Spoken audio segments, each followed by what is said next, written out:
L'idea è far vivere gli affascinanti luoghi e sfogliare le più belle pagine del drammaturgo agrigentino Luigi Pirandello. Nasce così un nuovo cortometraggio realizzato nell'ambito del progetto La strada degli scrittori, dedicato al premio Nobel per la letteratura.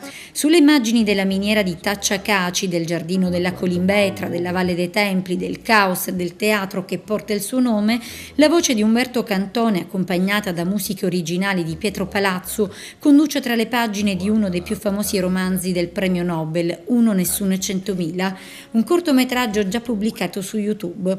È sempre al drammaturgo agrigentino è dedicato il film corto Paesaggio pirandelliano, I luoghi dell'anima, realizzato da Ruben Monterosso e Federico Savonitto, un lavoro presentato lo scorso 12 settembre a Racalmuto nella serata conclusiva del villaggio itinerante dei saperi e dei sapori, iniziativa finalizzata a lanciare il progetto della strada degli scrittori, progetto nato da un'idea del giornalista del Corriere della Sera Felice Cavallaro e sostenuta dal distretto turistico Valle dei Templi.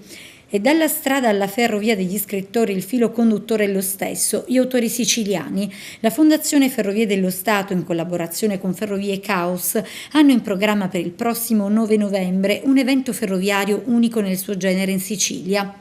Dalla stazione di Catania Centrale partirà alla volta della Valle dei Templi di Agrigento e della Vigata di Andrea Camilleri il primo treno storico letterario del caos.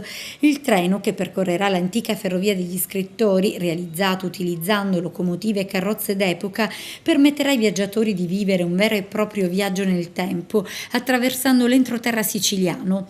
Il treno raggiungerà l'ottocentesca stazione ferroviaria di Porto Empedocle intorno a mezzogiorno, poi seguirà una visita nel centro storico di Vigate e dei luoghi dei romanzi di Andrea Camilleri. Nel pomeriggio il treno ripartirà in direzione Valle dei Templi con visita guidata al giardino della Colimbetra e alle rovine del tempio di Castro e Polluce. Solo nel tardo pomeriggio il treno storico riprenderà la via del ritorno alla volta di Catania.